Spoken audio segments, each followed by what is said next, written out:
federal Justice Department investigations underway of at least 5 incidents of alleged violence or threats against Muslims in this country. They include the stabbing of a New York City cab driver last month, arson at a construction site for a future mosque in Murfreesboro, Tennessee, another fire and graffiti at an Islamic center in Arlington, Texas, a brick thrown into a window and anti-Islam signs at a mosque in Madera, California, and an incident last week in Waterport, New York, in which 5 teenagers were arrested after the son of one of the founders of a local mosque was sideswiped by a car a few days after a shotgun was fired into the air near the same mosque.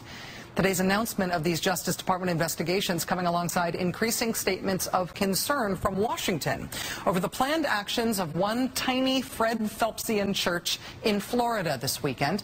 The congregation is a small one in Gainesville, Florida, that, like the Fred Phelps funeral picketers from Kansas, revels in doing stuff that is extreme enough to attract nationwide condemnation. What this little publicity-seeking extremist congregation has done now is that they've declared that on September 11th this year, on Saturday, they will burn 1,000 copies of the holy book of Islam, the Quran. Why burn the Quran?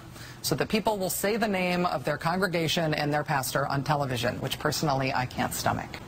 General David Petraeus in Afghanistan this weekend expressed concern that U.S. troops abroad could be targeted in retribution for a publicized Quran burning. White House Press Secretary Robert Gibbs and State Department spokesman P.J. Crowley today echoing those concerns. Mr. Crowley noting that U.S. diplomats in several countries have already reported small-scale anti-American demonstrations as news starts to travel that in America, that's where they inexplicably burn the Quran. Joining us now for the interview is Reverend Dr. Welton Gaddy. He's a Baptist minister in Louisiana. He's president of the Interfaith Alliance. Reverend Gaddy is also a member of the Interfaith Coalition on Mosques. He was part of the group that met with Attorney General Eric Holder to talk about these incidents this afternoon. Reverend Gaddy, thanks very much for being here. Thanks, Rachel. Can you tell me a little bit about your meeting this afternoon with the Attorney General, the subject and the outcome?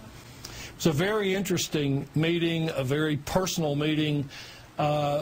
We met with him to talk about ways in which there could be a legitimate partnership between religion and government, one that really works and doesn't have an exchange of money in it.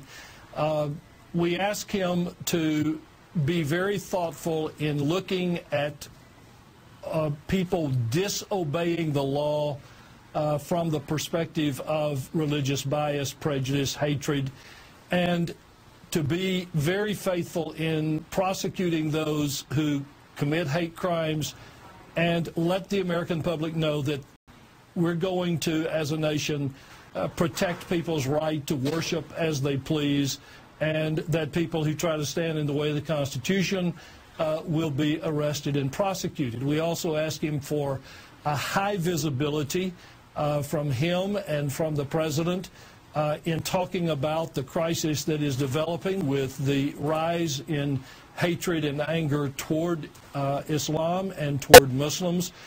We ask also that the Justice Department coordinate efforts from all cabinets on the President's staff to see that everybody in the administration was working on this particular issue. And I found him to be very attentive, very responsive, in a way that was convincing.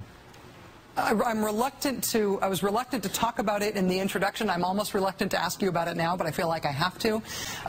This small extremist congregation in Gainesville, Florida, planning to publicly burn copies of the Holy Quran on the occasion of September 11th, because it's September 11th. Did that issue come up specifically with the Attorney General? Did he address that? It did come up, and I can quote him with permission.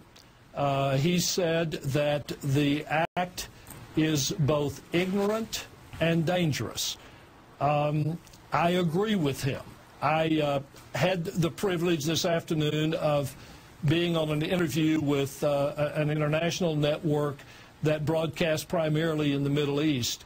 And I said to them what I wanted to, and it's what I would say to our nation too, as well as about that event. Rachel, that is neither a patriotic act nor a religious act. I don't have the vocabulary to denounce the intent or the action going on in that church.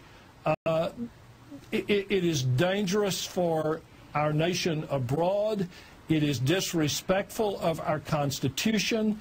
It certainly represents no religion I know, and particularly Christianity it doesn't represent. There is no way that should take place. Welton, do you have any sense of why this is happening right now? I mean, there wasn't this sort of violent upsurge, at least in this way, even after 9/11. Do you have any sense of why it's happening now? I do. I think on the one hand, Rachel, and you document it all the time, we've got a lot of people in this nation that are angry. They're not angry about Islam. They're angry about the economy and the loss of jobs and all of that.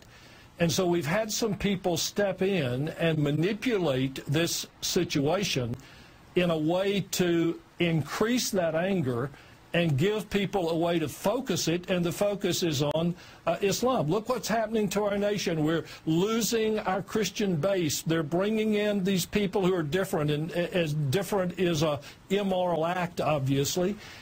Plus, and you know this, I'm sure, we have politicians trying to advance their own partisan careers by dividing this nation on this religious issue. It is inexcusable.